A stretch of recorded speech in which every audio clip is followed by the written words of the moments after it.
Well, thank you, Chris, for having me. And I don't know who talked you into it, but yeah, I was happy to get the invitation.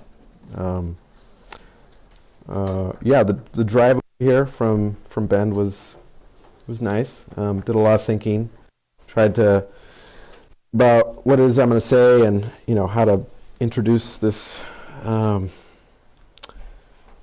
Uh, this talk. I've taught before classes at the community college over in Bend, and that was interesting. It was fun, but I mean, this is I'm talking about things that are sort of at the edge and beyond my understanding. So I think I'm feeling a little nervous about it, but hopefully I'll make some sense. So I am trained in psychology to be a counselor. I'm not trained in theology, apart from what I'm exposed to here at Gutenberg. But I've spent a lot of time thinking about sort of the integration between psychology and theology, and I'm interested in sort of that conversation.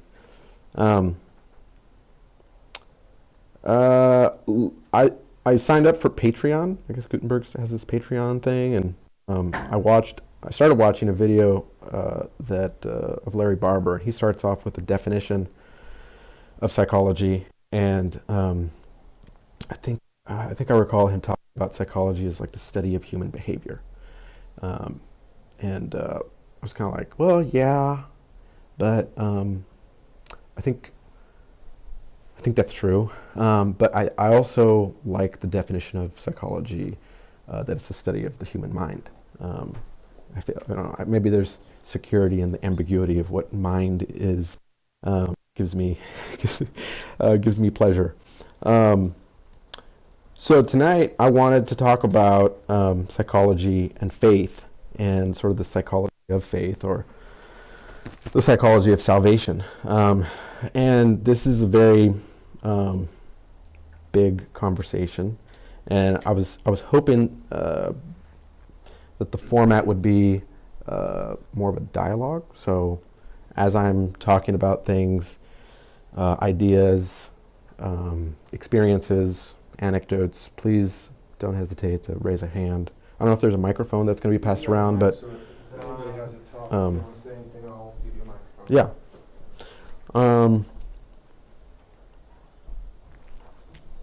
This sort of my thesis, I guess, if I have a thesis in this conversation or this discussion today, is the question: is my faith in God authentic, or is it what's called a cultural heroic self-esteem project?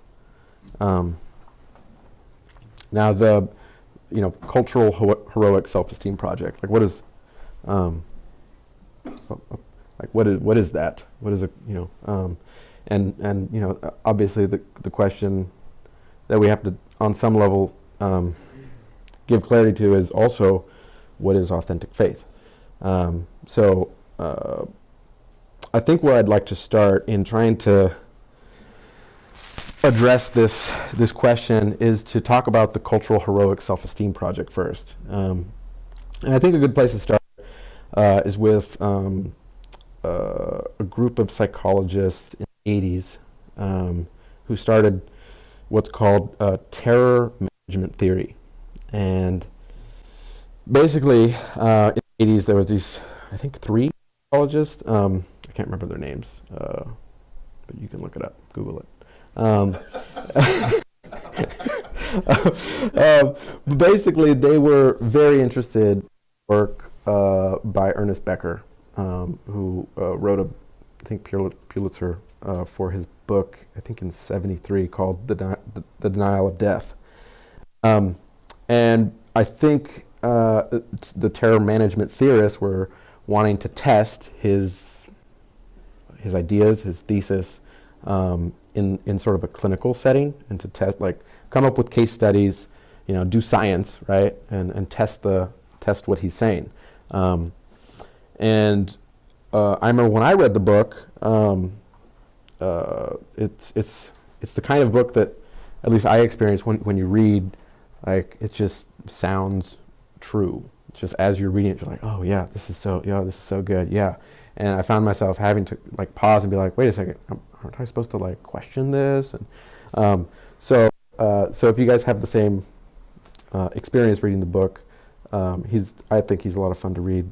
But his main thesis, basically, that the terror management theorists were testing, is the idea that man basically has his primary drive is a fear of death, or like a denial of death.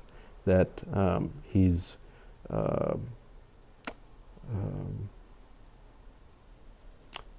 and by death, I don't think he means necessarily physical death. I think that's part of it, but I think it's death in more of like a ultimate, like existential death. Like as far as like, does my life have any meaning? And so Ernest Becker, he writes this very long book about supporting that idea. And the terror management theorists came along, and to give you an example of the kind of study that they did, I think they were in Arizona, Tucson or something. I think that's what I remember.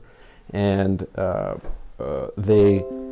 think they had two groups of judges.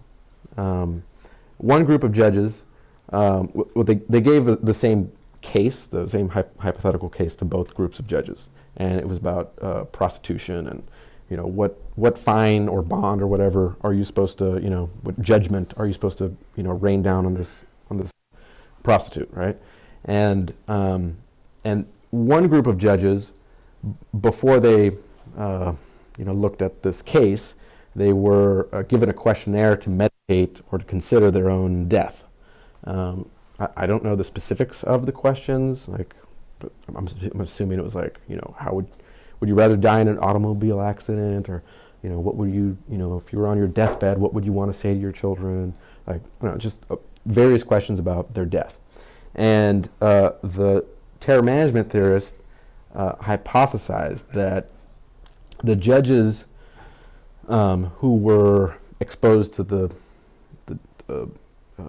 what they called mortality salience, so like their own death, would give a much more severe fine, because the idea is that the judges have I guess this worldview that is sort of committed to the law and like enforcing the law. And so when you are presented with your own I guess the idea of your own death, you cling to that, your worldview hardens, basically, you become more dogmatic and more severe and violent, right? And so they thought the judges who were told to meditate on their own death are going to give a much more severe penalty. And so what resulted was that the judges who were exposed to the death questionnaire, I think they gave like a $400 fine on average. And the judges who didn't consider their own death gave an average of like $40 fine. So they've done countless studies, sort of showing this correlation between considering your own death and your worldview hardening or becoming violent or being dogmatic or judgmental or bigoted. So I think I saw a video of one of the lead terror management theorists, and he was kind of rattling off the different studies that they have done, and I think one of them that he mentioned was about Iranians once they've been sort of caused to meditate on their death, or sympathetic with suicide bombers. So just countless studies like that seem to show that Ernest Becker's theory that individuals have this fear of death, and that it leads to violence, seems to be corroborated. So Now, something to consider is the idea that the anxiety that we experience in life doesn't necessarily always lead to violence. It's not necessarily all bad. That the anxiety that we experience from the idea of our own death that we cope with can also be channeled into positive, I think what Becker calls like cultural creation. So I guess things like the Sistine Chapel or I don't know, pyramids. But Becker's point, I think, is something that that is important to me because, for instance, I grew up in the church, right? So I never had necessarily like a conversion experience where I welcomed Jesus into my heart, or I didn't like drive a stake into the ground in my backyard to whenever I was doubting my faith, I'd go out there and be like, no, it's real. Like I drove a stake into the ground to I think that's a thing that evangelicals do. So I've never had. Well, last yesterday, but I've it disappeared. I've never had that. I've never had that experience, and so so the question of like, is my faith real, is something that I continue to wrestle with. Is my faith authentic? Is my faith? Am I just trying to make my dad happy because he's a Christian and he wants me to be a Christian? Am I a Christian because I grew up in a Christian home? What if I grew up in, I don't know, India or Japan or Taiwan? Like what? So these, I guess, kinds of thoughts fill my mind, and it seems like that's part of the reason that Ernest Becker's book is interesting to me, because if religion, power, prestige, popularity, if all those are just coping mechanisms for coping mechanisms for me to feel like I'm valuable as a human and that I have some kind of meaning in the world, and it seems to undercut biblical Christianity, because it's just a coping mechanism. So that's at least to me, it's an important question. Does anyone have any questions so far? I mean, I've said a lot of things and probably left a lot of things unclear. Is there anything? Oh, question over here?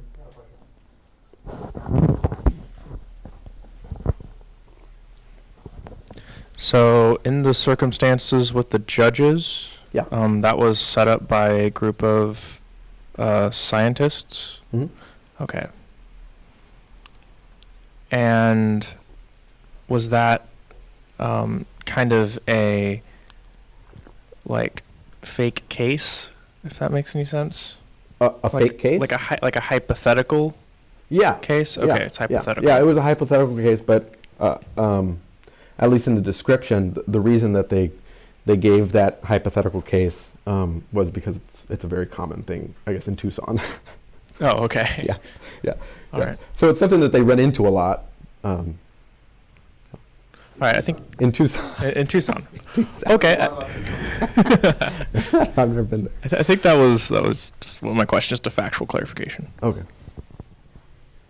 Maybe before we go farther, can you characterize, and maybe you'll just be talking about this, but can you characterize what about Becker's hypothesis? Is that where you're going? Or what about Becker's hypothesis are you tying to faith?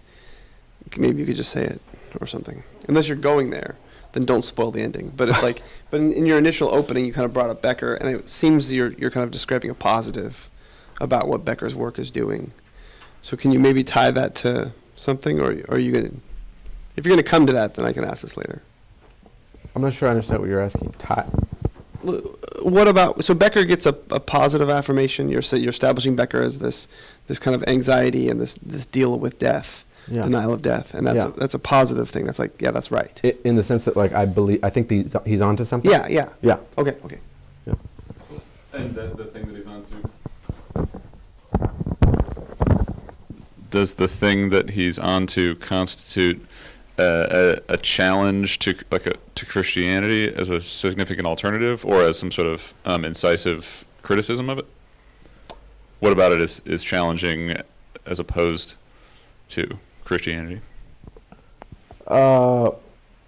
It seems like it's a challenge to Christianity, because if Christianity is essentially some kind of coping mechanism that culture has come up with that we fabricated this story to feel good about ourselves before we die, that it seems like a significant challenge to the transcendent Yahweh being real, and Jesus being the Son of God, and etc. Is that? Yeah. Okay.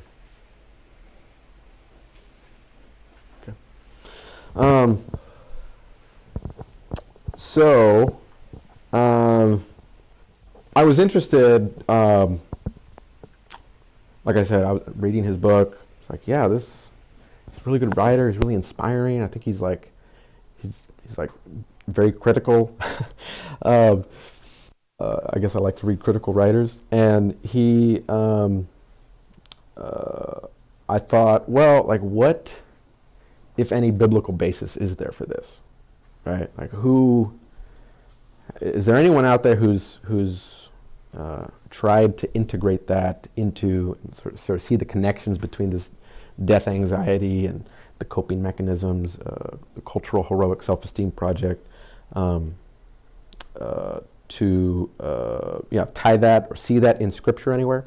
Actually, I just remembered one thing. I'd like to clarify more about the cultural heroic self-esteem project. Another reason, I guess, self-esteem is in there is because another study that they did, I think, to help clarify that, why self-esteem, why is that in there? Another study that they did was they would sort of prop up someone's self-esteem before they showed them, like, autopsy footage. So they would like tell someone how intelligent they are, or attractive or whatever, and then they show them, autopsy. Here's some autopsy footage, or like graphic, car accident scenes or something. And what they found is that people who had their self-esteem sort of or propped up actually scored less anxiety when they were viewing the autopsy footage than another group who simply viewed the autopsy footage. So I guess that's another attempt at clinically validating the idea that not only do we have this inborn fear of death, but our self-esteem, you can, I guess, manipulate it to I guess, have a significantly less anxious response to death. So I felt like that was important to clarify. So I was interested, how is all this, can I tie this to any kind of biblical text or passage or understanding or theology? And I came across a psychologist named Richard Beck. He wrote 2 books exactly about what I'm talking about tonight. I'm actually borrowing a lot of what he said. He wrote 2 books. One is The Authenticity of Faith, and the other is The Slavery of Death. And he quotes Hebrews 2:14. Therefore, since the children share in flesh and blood, he himself, that's describing Christ, he himself likewise came, that through death he might render powerless him who had the power of death, that is the devil, and might free those who through fear of death were subject to slavery all their lives. So Richard Beck is Just kind of looking at this and saying, like, there you go. It's in the Bible. Like, fear of death. That's, it's a biblical concept. We are subject to slavery because of the fear of death all of our lives. That seemed important to me to try to figure out, like, how is this connected to Christianity? Is there some kind of biblical support for this view? And obviously this passage brings up a lot of questions, but I was also interested in, I think the view of death and sin that we normally accept in at least Protestant culture is that death is a result of sin, was it the Romans where Paul says that the wages of sin is death, I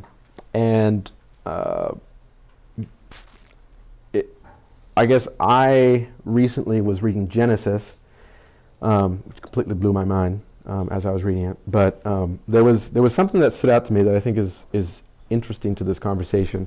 I'll just go over to it. It's Genesis 2:16-17. It's pretty, I think, popular, well-known statement. The Lord God commanded the man, saying, "From any tree of the garden you may eat freely, but from the tree of the knowledge of good and evil you shall not eat, for in the day that you eat from it you will surely die." As I considered this passage, sort of in light of thinking about Becker and being a slave to sin through a fear of death, did death cause sin? Did sin cause death? What stood out to me as I read this was, and I was surprised. I was surprised at this idea, and I'd like to get your guys' feedback. But if this is a substantive warning, right? This is pre-fall, right? This is before Eve actually hasn't been created yet, right? From the rib, right? She hasn't been formed. This is before all that. If this is a substantive warning, then Adam must have some concept of death, right? And in addition, if this is a substantive warning, then Adam must have a fear of death. I mean, maybe I'm just speculating. I don't know. Yeah. So that just seemed. The text isn't saying that, but it just seems like it is saying that.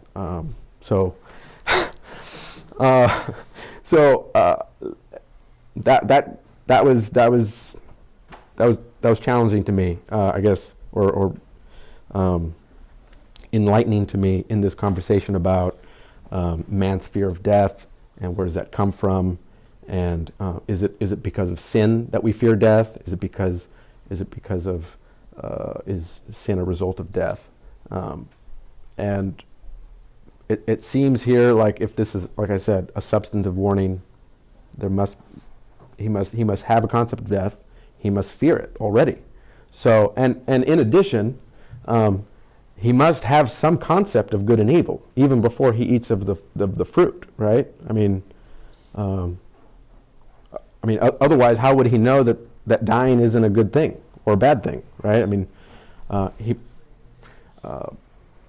and so the way I guess I've made sense of the warning and the fact that there seems to be death already and a fear of death is to understand the statement in Hebrews to be relevant to us as well as Adam. That Adam was a slave to sin all of his life, just as much as you or I, and that's in part due to a fear of death. It seems like that's what Hebrews is saying, and it seems only commonsensical to understand that Adam here had a fear of death. Otherwise, this wouldn't be a warning. So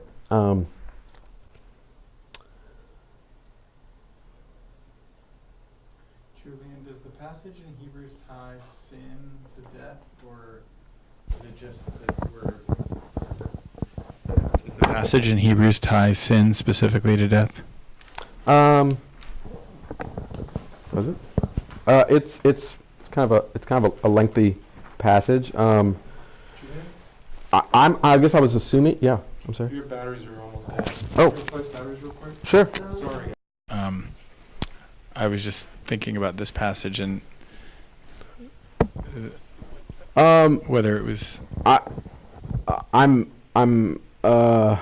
Yeah, I guess I'm assuming that the slavery, because I guess Paul in elsewhere seems to talk about the slavery to sin. So I guess I was assuming that slavery here was implying sin. Okay. Does that answer that? Yeah, I mean, at least in the passage, it looks like it's specifically the fear of death that is the thing that is enslaving people, and I'm sure sin is wound in there somewhere. I just was curious how that was working. Yeah, and I think the way I'm relating that to Genesis is that Adam, because of his fear of death, in understanding the commandment or the command, it's heightened that and therefore followed his action, his behavior. But I guess what I'm asserting is that man has always been a sinner. He was that way from the beginning, and that his decision to disobey is just a revelation of what he is. Manifestation. Yeah. Would another way to talk about the insight that you had in looking at Genesis is say Protestants typically take that "you'll surely die" as like you'll surely become a mortal being. Right. Yeah, and But that's another part is like, well, I don't see any evidence that Adam went from being immortal to being mortal. In the curse, that God lays on man, I don't see that anywhere. I mean, he mentions that he'll return to dust, but again, if this is a substantive warning, then man must be mortal, otherwise.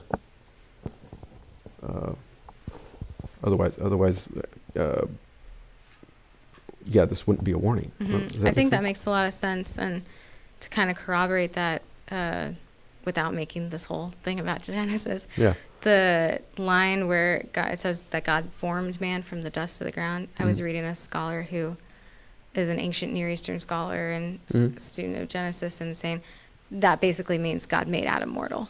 If we look at like what forming something from what dust represents mortality, and then God breathes life into it, so the life comes from God, but God's going to take it back again if they Right. disobey him. So there's that understanding that mortality is sort of endemic to being human from the very beginning. Right. And yeah, anyway. Yeah, and then you have Genesis is endlessly fascinating, especially the first 3 chapters. But you have the serpent saying, you're not going to die, like you'll know good and evil like God. And after they eat, God himself seems to say, well, now they know good and evil like us, like one of us, right? So, it seems like part of the reason that they're banished from the garden is to avoid them eating of the tree of life. So, because if they do, it seems like it's saying if he eats of the tree of life, then he'll live forever. So it seems like that would also imply that man was mortal from the beginning, and God is trying to cut him off from immortality in some way, and banishing him from the garden. And I think in some sense that's the warning, is that you will die in the sense that you will be cut off from life, the tree of life. Does that make sense? I understand what you're saying. Okay. I'd have to think about it some more. Yeah. Thanks.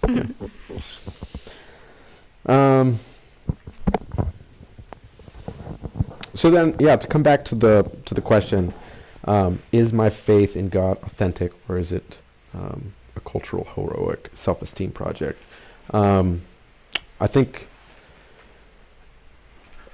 obviously that it depends on the person.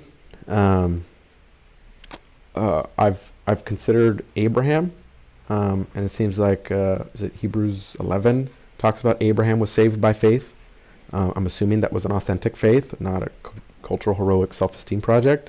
But at the same time, Abraham was promised to be the father of many nations. I mean, I'm assuming that was like pretty powerful to him, that maybe made him feel kind of important.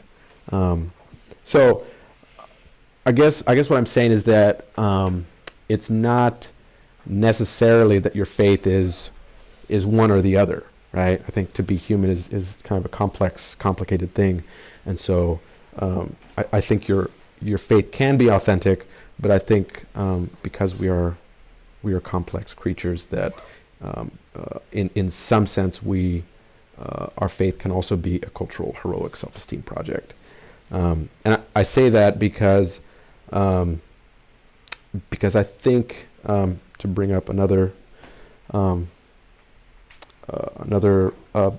biblical verse that I'm out of my league to make sense of, but I'm going to do it anyway, is Philippians 2:3-8, which is like a very challenging passage that I've spent a lot of time trying to make sense of.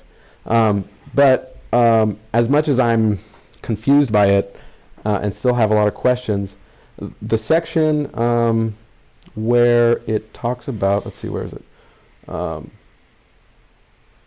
Have this attitude in yourselves, which was also in Christ Jesus, who, although he existed in the form of God, did not regard equality with God a thing to be grasped, but emptied himself, taking the form of a bondservant, and being made in the likeness of men.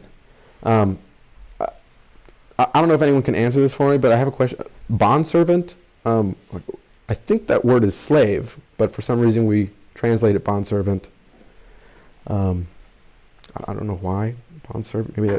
Maybe it's just weird to talk about Christ as a slave. I think I read that this is the only passage in the Bible that talks about Jesus as a slave. So maybe the interpreter was like, "Oh, that's kind of sounds weird. Let's say bondservant." So it seems like what is being described here when it says have this attitude. It can also be translated mind, have this mindset, which was, so it sounds like we're being called to have a kind of attitude, to have a mindset, which is the same mindset as Christ in some sense. And above that, I think what's describing that mindset is do nothing from selfishness or empty conceit, but with humility of mind, regard one another as more important than yourselves. Do not merely look out for your own personal interests, but also for the interests of others.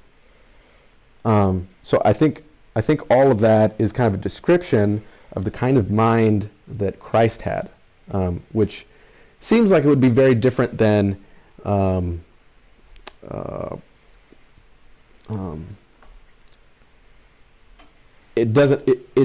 it matches up with Abraham being saved by faith if Abraham had this kind of mind, right? As opposed to a cultural heroic self-esteem project where he's like, oh, I'm an important guy, I'm going to be the father of many nations. But obviously Abraham was not Christ, we are not Christ, so I think it's kind of mixed for us, if that makes any sense. And I think also something that I wanted to point out, I think the word grasped is important. I think it can also be translated something about like using to his own advantage. So Jesus did not regard equality a thing to be grasped or used to his advantage, which I think, maybe I'm biased, but I'm hearing an insinuation or some kind of reference back to Adam, that Adam was the kind of guy who did regard equality with God a thing to be grasped, as do, I think, all of us. And yet we're called to betray that, to have the mind of Christ, as opposed to the mind that is readily available to us. which I think was also readily available to Adam. Um,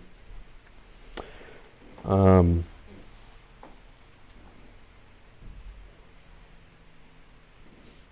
so then the question, I guess, that I come away with from this is, okay, so maybe my faith is growing. In part, it's real, it's authentic, but I'm also a cultural being that has these desires and sinful tendencies, and so I have this cultural self-esteem project, and the old man and the new man, maybe, and like, so there's, fight the good fight, finish the race. Like, there's this struggle inside of me. How, I guess, in the context of that, how do I know, or how do I develop more of an authentic faith, right? How can I test my faith, or think about it, or grow in that way?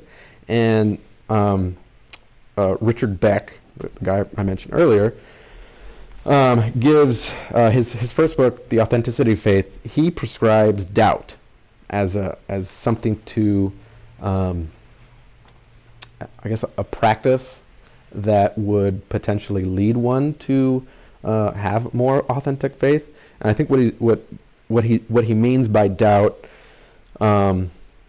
is to hold your beliefs openly, open-handedly. So as opposed to like with certainty and dogmatism, and because as we kind of see in the clinical studies that were done in terror management theory, if you have very dogmatic views, and that's threatened, then that could lead you to violence. That could lead you to defensiveness, and be unloving, and perhaps sort of not have the mind of Christ, which is to do nothing from selfishness or empty conceit, etc. So that's one of the things that he prescribes, but he sees pitfalls in that, in doubting as being sort of the key to this. A couple of the reasons that he says that doubt maybe isn't the golden answer to this is that I think with doubt, it leaves you open to uncertainty, right? It leaves you open to uncertainty and in the face of death. And so that could result in you feeling like you're spinning your wheels. You don't know if maybe you don't even know if you're a Christian, right? Because you're trying to hold your beliefs open, and maybe people are challenging you, and you're like, well, this is what I believe, and can't we all get along? Like, and so it kind of leaves some uncertainty there that I think is difficult to manage and not. And I think what goes along with that is this like existential anxiety of like, am I a Christian? Am I saved? Like, I don't know. Like, I'm dark night of the soul or something like that. And I think that level of anxiety of not knowing what you are,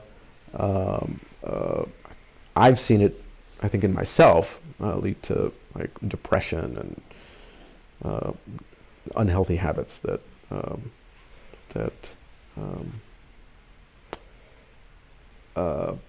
also, I think, do not match up with the kind of mind that we're prescribed to have. And I think what also plays into this is the view that doubt doesn't really account for love. And I think there's multiple places in the New Testament that talk about, you can have faith, you can have all the knowledge, and if you don't have love, you're nothing. Perfect love casts out fear. If you abide in me, you have, God is love, or something. There's like multiple places that seem to promote the idea that love is essential to the mind of Christ and sort of how he walked and lived in the world. So, and doubt doesn't really account for that. It doesn't. I mean, if you doubt your beliefs and maybe you try to, maybe it makes you open. It creates room where you're open to difference. You're open to the stranger, but it doesn't really. facilitate love. So he talks about, he wrote a second book called The Slavery of Death. And he talks about eccentricity, and which I think he gets from a theologian named David Kelsey. And eccentricity, my understanding is that eccentricity is the view of an individual's identity being eccentrically oriented, which is to say, the individual at their core of their identity is not driven by their own desires or ego or cultural heroics, but rather by the identity which God provides for them. So an eccentrically oriented identity leads us to hold God as a gift rather than as a possession. If you view your identity as a gift, if your faith, if heaven, the promises of God, if those are a gift, then you don't really need to defend them, right? I mean, they're not yours. They're not your possessions. I mean, if anything, it's the other way around. That you are a slave to God. You are a possession of God's. And he ties this into sort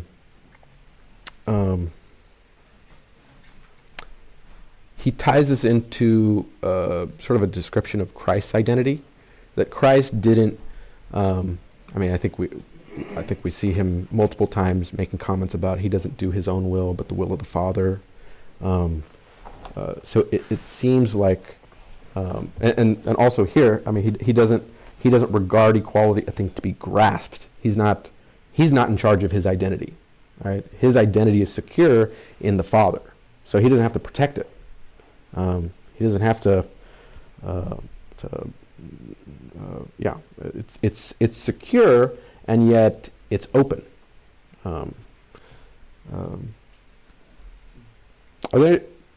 I've covered a lot of ground. Is there any questions so far? And back again.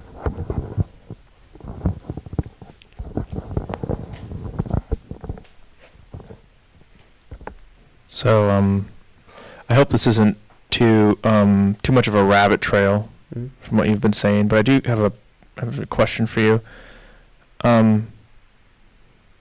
Maybe this is too early, but in psychology, how do you react to the idea that one of the main purposes in psychology is to help those that are both deviant and dysfunctional achieve progress in terms of social functionality? Deviant and dysfunctional. I'm actually borrowing those words from an earlier talk, but there was a sense in an earlier talk where somebody was making the argument, it seems that if somebody is deviant and it causes them to be dysfunctional, there's a sense in which that person can use therapy as a way to achieve a greater social functionality. And I want to fairly represent that approach, not just a straw man. But if somebody is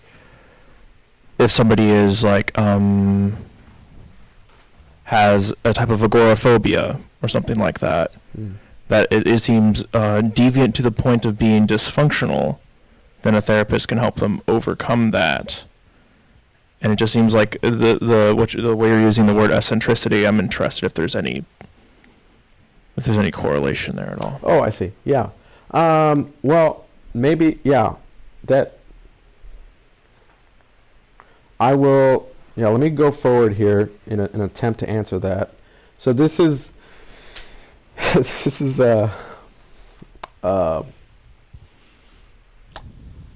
what do I call this? A diagram? Diagram? Is that the word? That I made in Word. And I don't know if that's apparent. But I wanted to have a separating, and I hope this is helpful in answering your question. So I think what this is a model of human development psychologically that I think is informed by attachment theory, and so I think a lot of therapy is really interested in sort of this third stage. So the first stage, dependence, like the infant, right, is like enmeshed with the mother, and they don't really know their boundaries, right? So you have these, two circles, right? They're like the baby doesn't know their boundaries and like where they begin and where the other begins, and so they don't have language, and it sounds very terrifying to me. But that's sort of a description. So I've blocked it out. Yeah. So that's like the first stage, right? Dependence. And then the second stage, counterdependence, is like like the terrible twos, or just my son is counterdependence. Like no, everything's no. Like what defines the individual is a rejection of the other, and no. Like that's the second stage, right? And hopefully, right, the third stage that you come to in this process, if your attachment figure, your caregiver is on some level healthy, that they've allowed you to go through these steps patiently with long suffering, and so you come to a stage of independence where you're able to have some level of functionality in the world, right? So I think that's kind of getting to what you're asking, like how can therapy and how does eccentricity fit into that? And I think eccentricity is kind of this fourth stage, interdependence, where the individual is able to, in some way, come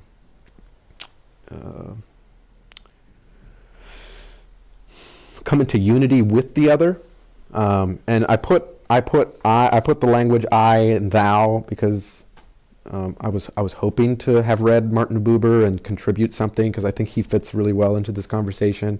But I haven't, so I'm sorry. But I think the idea I think the idea is that this is the fourth stage is a different kind of connection than the first stage, right? So in the first stage, like this, there's kind of this ambiguity and this ignorance, and in the fourth stage, there's this maturity, this sort of defined self that is able to connect in a way with the other that they aren't lost and the other person isn't lost either. And there's actually this sort of creation of a third entity, which is labeled we. So I think to answer your question, like I think in a lot of ways therapy is really focused really on just trying to create an independent individual sort of in this. Is that helpful? Yeah. Okay. No. Any questions about this Word document art?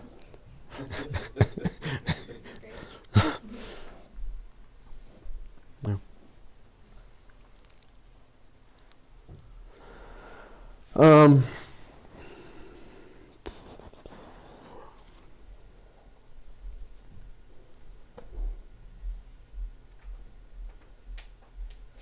So eccentricity, I think, goes further than doubt to help explain how an individual can sort of take inventory of their faith and see, like, is this real? Am I growing in inauthenticity, or am I growing in this in this basically idolatry? Is my faith, is my belief really an idol to help me cope with the fact that I'm going to die, or am I like Christ, that I'm emptying myself as opposed to grasping, and I'm willing to go to my death as a servant.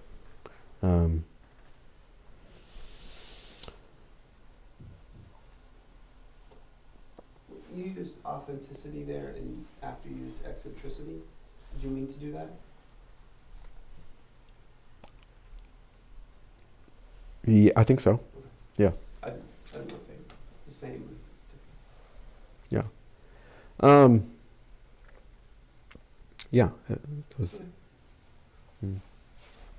Do you have any questions, Toby? I'm doing good. You're doing good. Yeah. Keep rolling. I want to see how this goes. Okay, so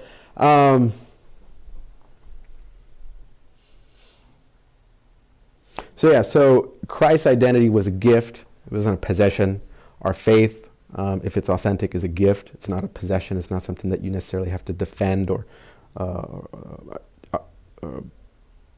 you don't have to defend it. You don't have to protect it to the point of violence.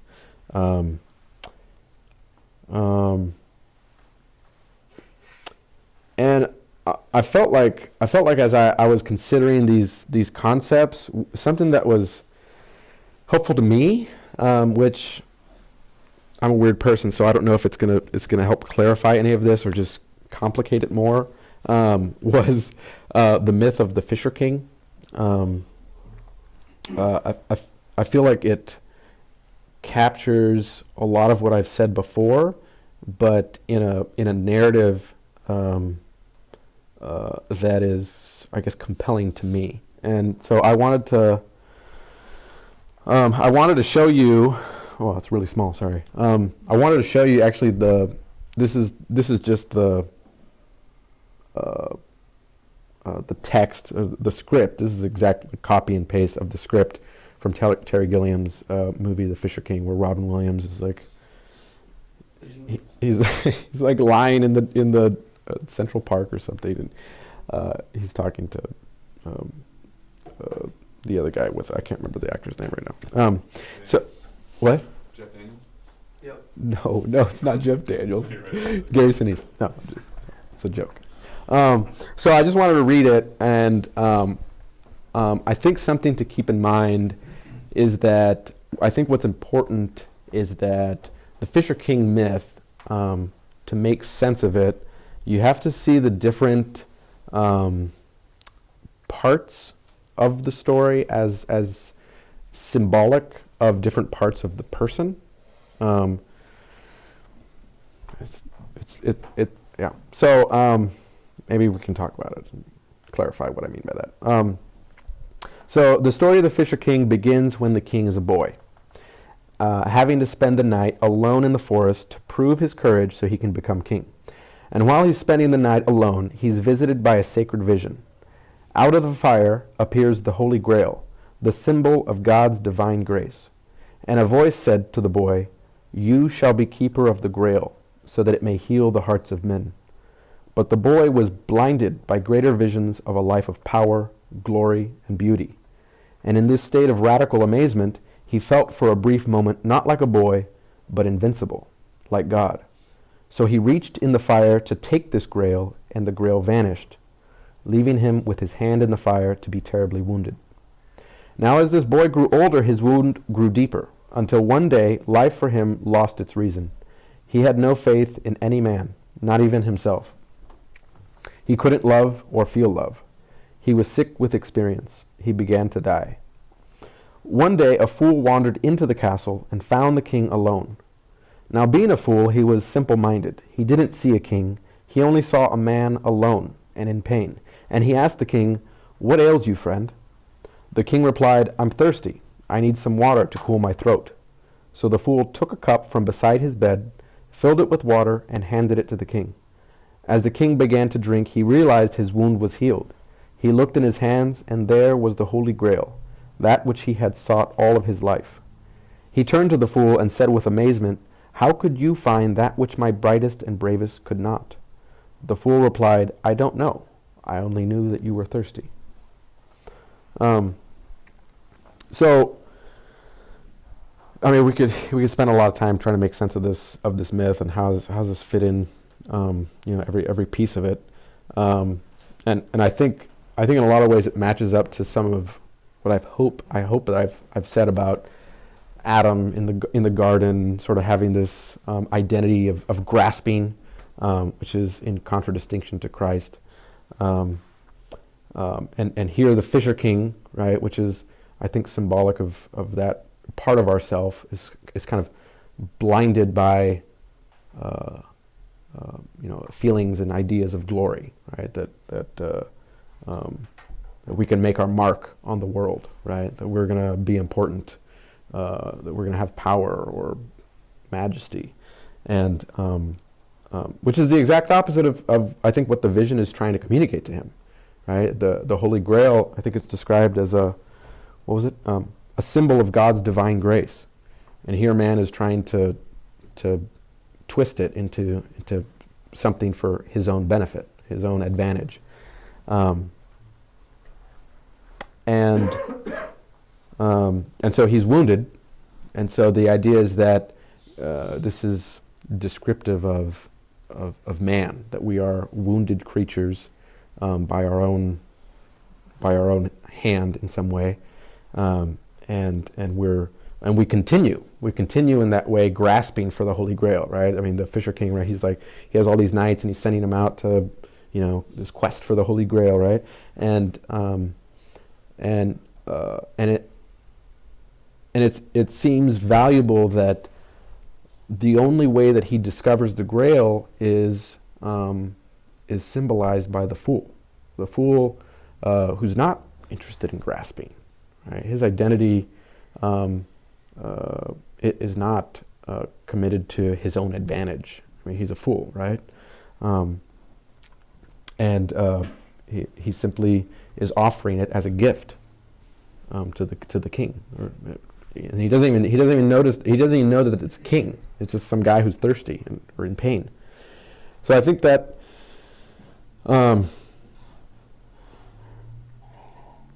I like Terry Gilliam's telling of the Fisher King story, and I think what is interesting to me about it, sort of what got me onto the story, was Robert Johnson wrote a book called He, and he gives a different sort of telling of this story, which I think I like better. I'm not sure, but instead of the fool, one of his knights named Parsifal comes into the castle, and I think beforehand he's been told that what he needs to do when he finds himself in the castle is to ask the question, whom does the Grail serve?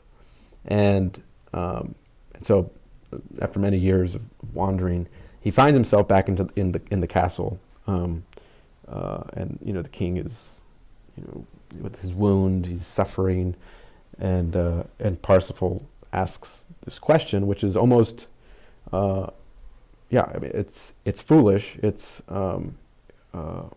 it appears to be a foolish question, because everyone knows that the Grail serves the Fisher King, because he's wounded, he's dying, he needs the Grail. So that's who it serves, is the Fisher King. And Parsifal comes in and he asks this obtuse question, whom does it serve? So there's a kind of vulnerability in that, and a kind of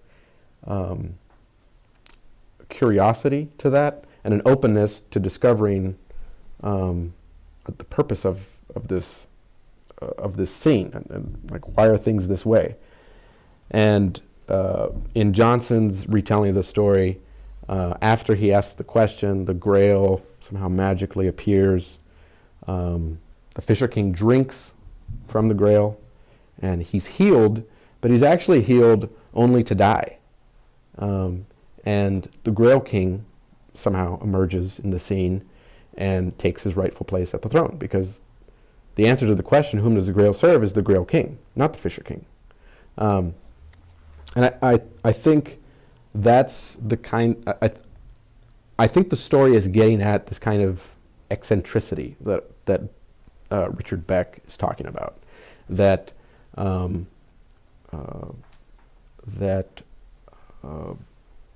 the Grail King, I think, is symbolic of God, and so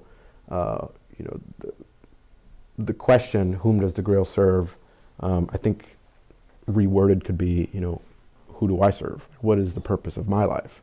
And I think what seems really valuable to the question is that you don't necessarily have to know the answer. You just have to have the humility to ask the question, and the Grail King sort of comes in, and I think the Fisher King dying is symbolic of like the old man dying, and the new man sort of taking center stage, and sort of being this identity that is founded in God, who is outside of you. So I know that a lot of that is probably pretty confusing, but I'm still working on trying to understand all the pieces and how they fit together, and but I was trying to offer some connection with some kind of integration between these psychological theories and the biblical text and story and narrative. And so, does anyone have any questions? Yeah.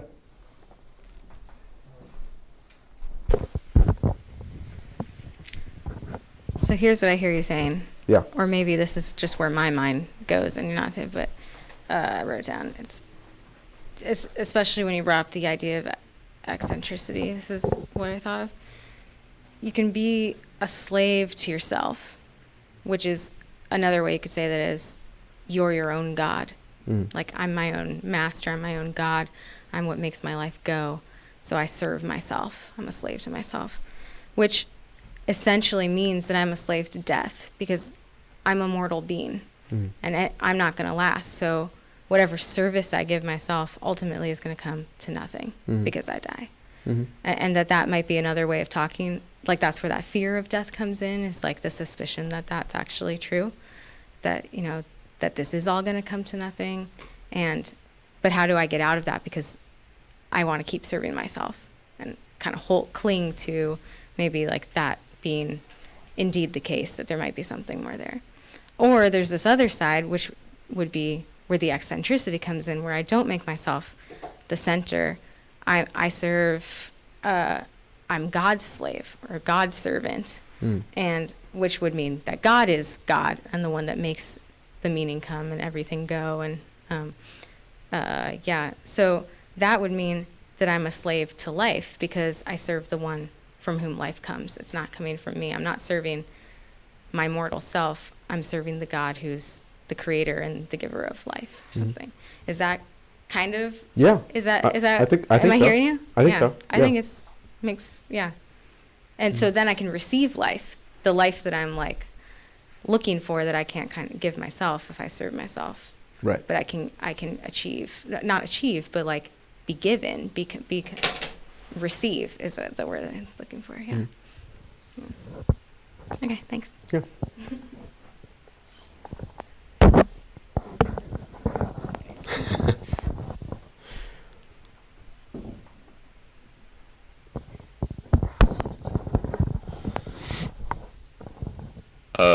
Well, there's an interesting parallel between in the Fisher King and the passage from, I think it was Philippians, where in Philippians it describes, I think basically what it says is that God manifested himself as a man in order to be, like, in order to succumb to death, to demonstrate in some fashion that death doesn't have like a dominion over, you know, the domain of faith, I guess. And in the Fisher King story, the person who's capable of possessing the Grail is like a servant. In Philippians, it describes Christ as a slave, as a bondservant. And I wanted to, you picked these two anecdotes out and compared them, so I'm assuming that you observed that same parallelism, and I'm wondering what you think it is. What does it mean to be a servant to death? Is that the idea? I mean, a servant to something alternative to death, because servitude to death was the problem, right? Yeah. You're asking me, like, what do I think of having an identity which is oriented towards servitude as opposed to being your own lord or your own master? Is that the key here? It seems like it's the key to the Fisher King story. No, I think that is it seems like what's being communicated in the little understanding I know of the Philippians passage is that Christ emptied himself. Right? I don't. What does that mean? He emptied himself. And one option is that he, because it seems to go on to say that he's a servant. But that's kind of where this goes. Is that what it means for him to empty himself is to become a servant and to go to his death willingly. And I guess it seems appropriate to say that in some ways he is the Grail, right? In some ways he is I think, what is it described as a symbol of God's divine grace? Like he's the weight of that, I guess. And so how do we embody that? And it seems like by also sort of taking on that identity of servitude.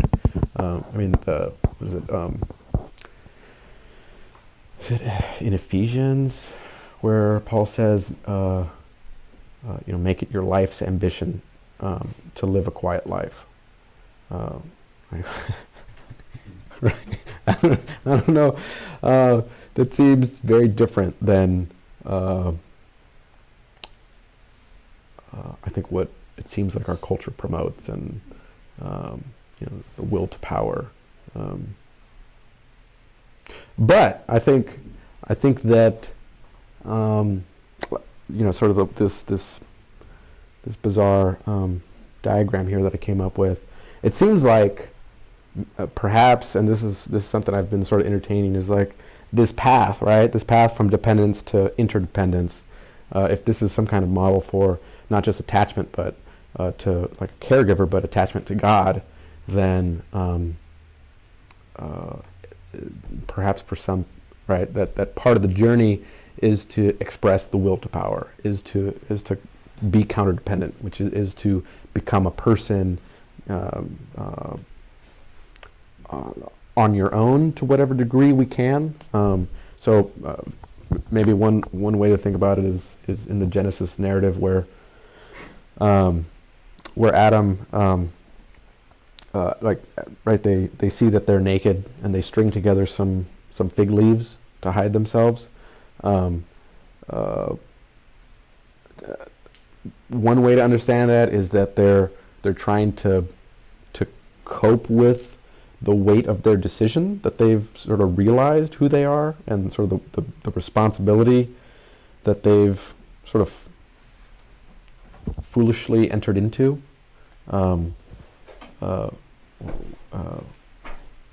which they're completely unprepared for, and so how do they cope with that? How do they cope with the fact that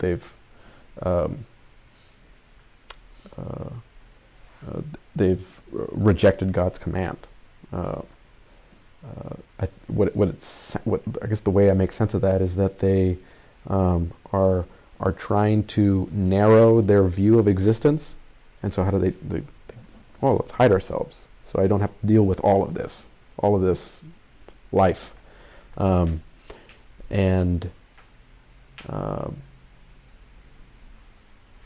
I remember, I can't remember how, I think it was, maybe I was like 6 or 7, and I was listening to my parents discuss some kind of decision, or like entertain some kind of decision. I can't remember what the decision was, but I remember listening to it, and I remember like contributing, like, oh, well, you guys need to do this, like obviously, 6-year-old's going to make this decision about, I can't remember what it was. Maybe it was like buying a house or moving or something. And I remember my mom, I think it was my mom, turning to me and saying, "Oh, like, okay, you're gonna make the decisions. Okay, well, I guess you can pay the bills and you can run the family business and you can, and she just like unloaded all this stuff. And I remember I remember feeling completely unprepared, and I think I just broke into tears because it was like, I'm completely I can't do any of that. Like I'm like completely crushed me. which I guess I laugh about now. Yeah, that's how I think that's the kind of thing that Adam and Eve experienced in the garden, was being completely unprepared for the responsibility for the weight of their own existence, and moving to this sort of counter dependence towards independence. And so I guess what I'm saying is I think that's part of the story, that's part of the process, is to be wounded, is to reject. No.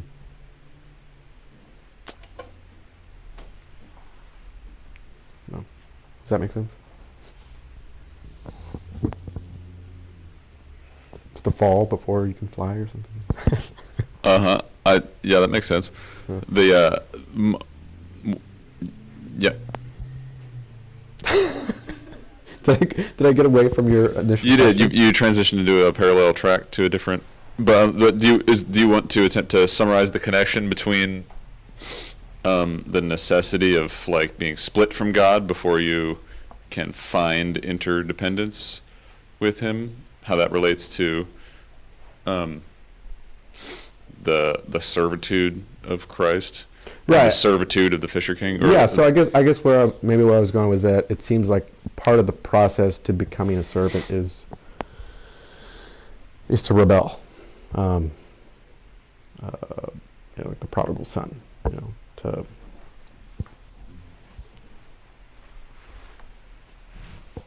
as a previous phase. right, yeah,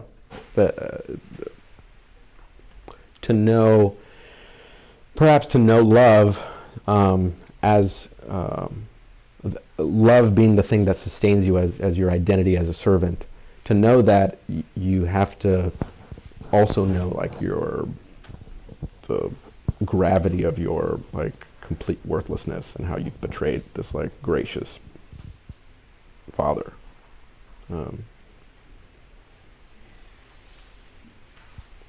Thank you for helping me connect those, if I did.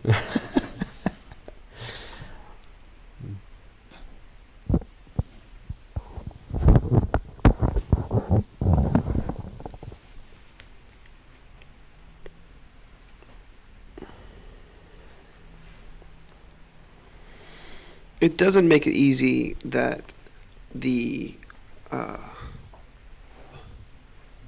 structure of religion, as it's conveyed to us, as it's passed down, models are sort of like edible structure. Like it doesn't make it muddies the issue. We have the very convenient overlay of religious phenomena as it pertains to how it manifests in civilizations and manifests in our own individual lives.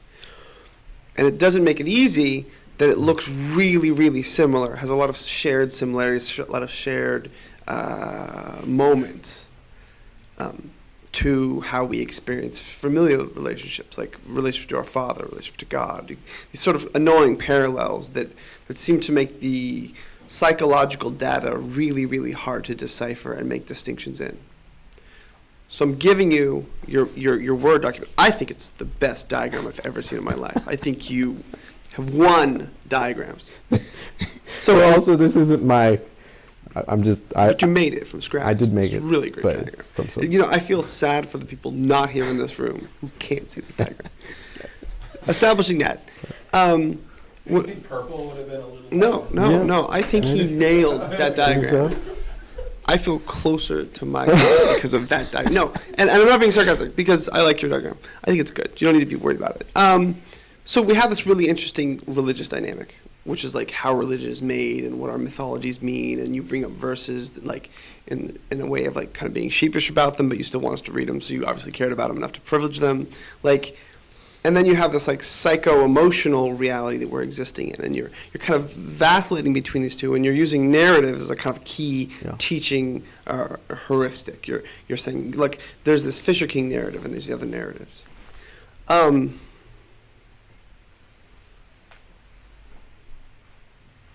Can you tell me a moment where you think you experienced faith? A moment where I experienced faith.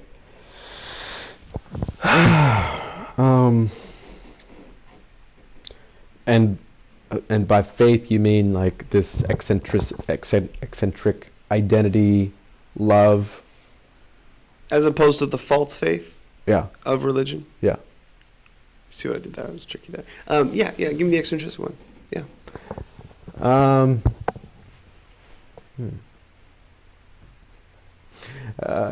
Well, there's two stories that come to mind. One is I remember telling I purchased a motorcycle many years ago from a pastor in Cottage Grove or something. I can't remember where exactly it was, but Like Old Marcola. I went with you. yeah, right. You helped me pick that up. Yeah. And I think it was like 2 years later, I realized I didn't have the title. I was like, oh shoot, I'll go back. I'll just drive up to this guy's house, and he's a pastor. He's probably still there, right? So I drove up, and I was like, hey, remember me? I bought your motorcycle a couple years ago. And he, we started talking about faith, and I told him this story about being in Switzerland and climbing this mountain and sort of getting towards the top of this mountain and realizing that there was like 5 feet of snow, and how am I going to get through this snow, right? And someone had snowshoed ahead of me, and I decided, oh, maybe if I step on these snowshoe marks, I'll be okay. And sure enough, I stepped on their path, and I made it up to the top. And I remember coming to the top of the mountain and having this beautiful, ecstatic experience, and feeling like I saw the face of God or something like that, And I remember telling him this because he asked me the question, have you ever, accepted Jesus into your own heart? And I was offering this experience as something important to me. And after I told him the story, he was like, I would really suggest you go into the woods and just, see what happens. Just ask Jesus into your heart. And I just felt like he completely missed that very precious moment in my life. And there's a whole context and subtle nuances and things that I couldn't even describe to him about that moment and leading up to it and afterwards, and and it just didn't fit into his box, and that was really frustrating. The other experience, maybe that I would say, maybe it's more concrete about faith, is my decision to get married. I remember I had breakfast with you and Summer and the kids one morning, and I had been considering, do I want to get married to her, Catherine? Do I not? What would that mean for me? And what kind of life do I want to live? And could I love her? And could she love me? And what about desire? And I remember I made up my mind. I was like, well, okay, I'm gonna leave breakfast with Toby and Summer. I'm gonna walk to Gutenberg, and by the time I get there, I'm gonna make a decision about what I'm gonna do with my life. And I remember walking down this back alley. You took the long way. I took the long way. Well, because the front door is always locked, So I'm walking down the alley, and I'm like, I don't know. I don't really know what this means. To do this, to be this person who's committed to something beyond himself. That's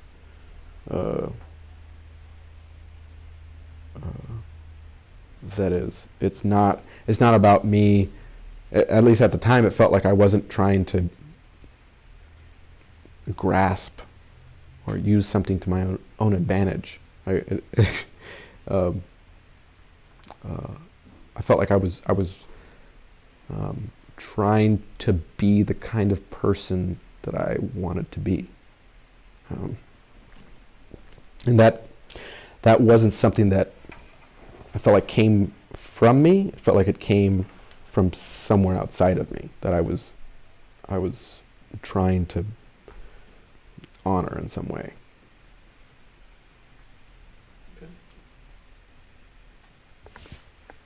In all of those stories, you're the fool. Yeah. Because I'm in ignorance. I'm just. But it's interesting because I mean you started, and that there again I'm deeply empathetic to your what's the word at Becker? Oh, the Kazi Sui project or whatever you're doing. Yeah, not that one. Screw that project. But I'm deeply interested in how difficult it is to tinker out this issue of like where in one's being does faith reside? Like what bodily organ is responsible for faith? Is it a cognitive process? Is a movement of the humors or the spleen? Like, I mean, where does this thing come from so that we can kind of like know something of whether it's present or absent? And it's in your stories you effectively said, when it's absent, it's present. Like I'm almost thinking Lacan, like where it's like I think where I am not, like the fool in the Fisher King doesn't know anything. He's just a fool, but he knows to give the cup. And you climbing the mountain didn't know the pinnacle, or what would you even know at the top of the mountain? You only simply saw the footprints in the snow. And again, the irony of the guy is like, well, you should probably be in the forest. I mean, like that's sort of devilry right there. It's like that's the essence of religion. It's like, well, you did it wrong because you needed a forest apparently, and let's do 3 fingers and not 2 fingers. Like, I mean, there's the reason why we should all burn these churches down. Like, so there's that. Because it, in essence, it is missing the point in the most dramatic, most satanic sense. I mean, like that little clarification, like the move into the abstract, the move into the intellectual, like to make it some sort of like methodological approach that faith is. Take your Bible and go to the forest. You were in a mountain in a country I've never been. God couldn't have been there. Right. And then in your last example, I mean, again, there's a sort of presence in your movement. There's a sort of unknown, but there's a sort of like your faith is presence when it's absence. Like it's you kind of acknowledging the openness, the unknown before you, and then kind of effectively moving into that place. There are other things that we'll talk about later in regards to like the other core elements of what we're talking about. But I just want you to reflect a little about how, when you began this conversation, you began it about sort of cognitive elements. Psychology steps into cognitive forms occasionally. But when it is dealing with the psycho-emotional, the stories you told were ones of deep presence. You were present in each of those. The fool is effectively present as a fool. He's not putting on these sort of intellectual airs. He's not doing religion, nor were you. So I think I would want Abraham to show up at some point and prove me right, but yeah, I liked your stories, and I think you got me to there through the ways you wove together these other core elements, which looked like some features of biblical interpretation. The initial stuff with Becker, who I actually hate that book, so we'll talk about that later. And then this last stuff about the openness and about the love, like what is that thing? What is love when you're describing it? And I like that. I enjoyed that a lot. Thank you. Thank you.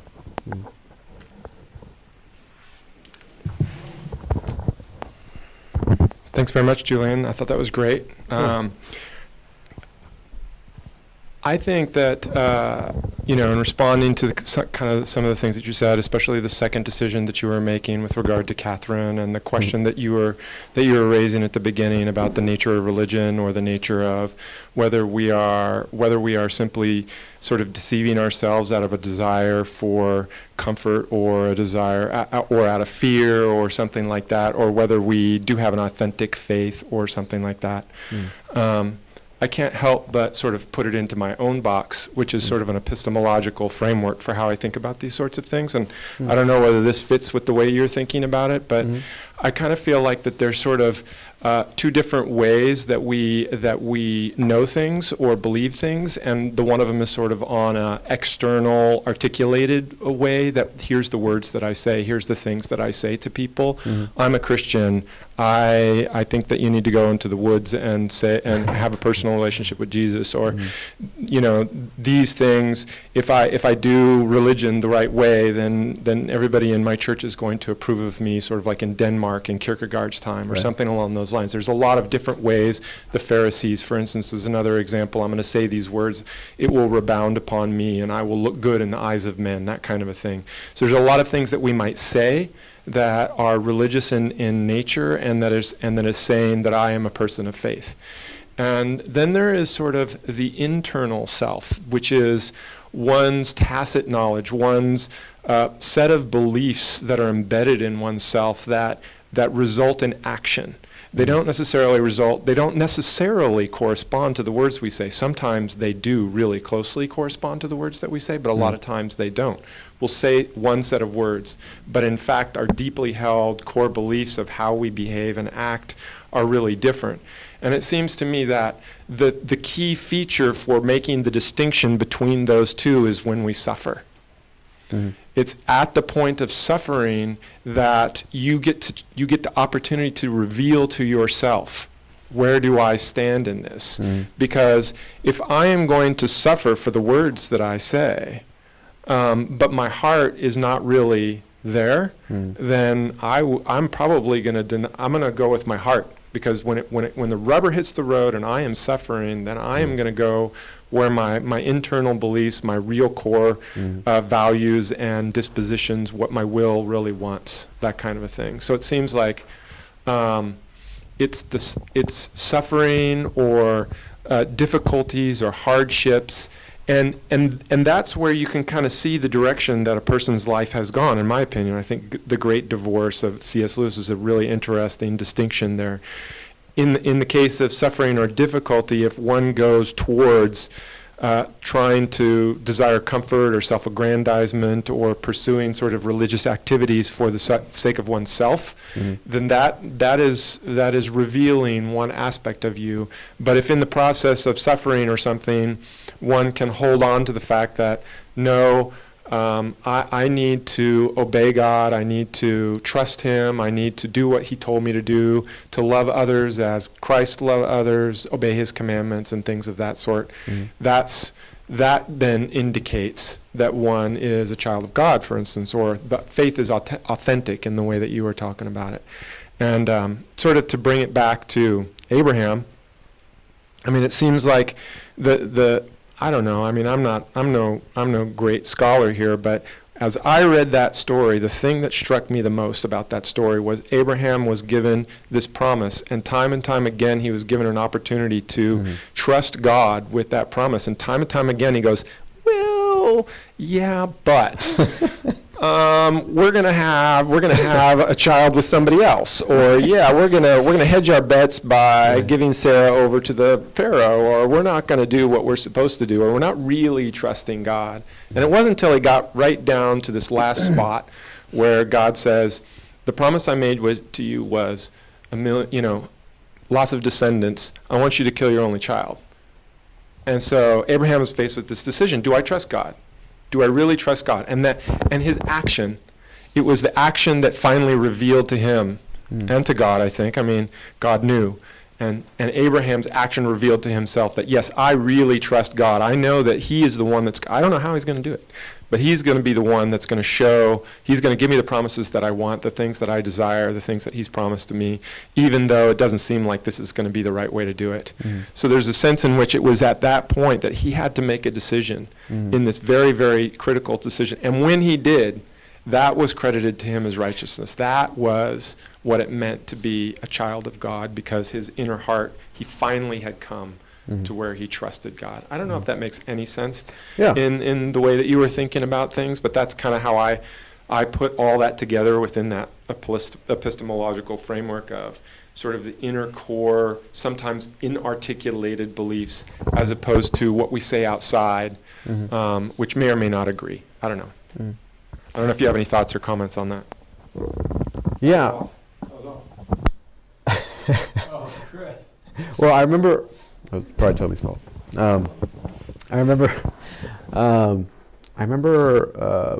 Several months ago talking with David on the phone about some question I had, and I think I can't remember the details now, but he told me that he sort of in the context of the conversation we were having, he started talking about how, and I think this connects with what you're saying, that he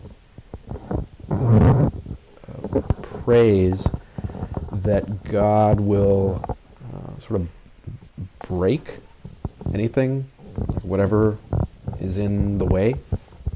And it seems like that's kind of what you're getting at as far as like Abraham's story, that God was preparing him to be a person of faith. And I think that could fit with this kind of model of a person of faith has a journey. There's a process. You're not just bam, you're right. The whole life. Yeah, and yeah, there's an element that's I think Jesus says to Nicodemus, like, the Spirit is like the wind. No one knows where it comes. No one knows where it's going. You can't control it. Like that's. So I think that's, and it's not that it's unknowable, right? It's that it's uncontrollable. It seems like we try to do that. I mean, that's what this is all about, right? The cultural heroics self-esteem project is trying to control the grail, trying to control faith, and trying to grasp when it seems like the path that is modeled for us in Christ is that of a servant, willing to go to his death, which is very bizarre. So that's the way to life, is through death.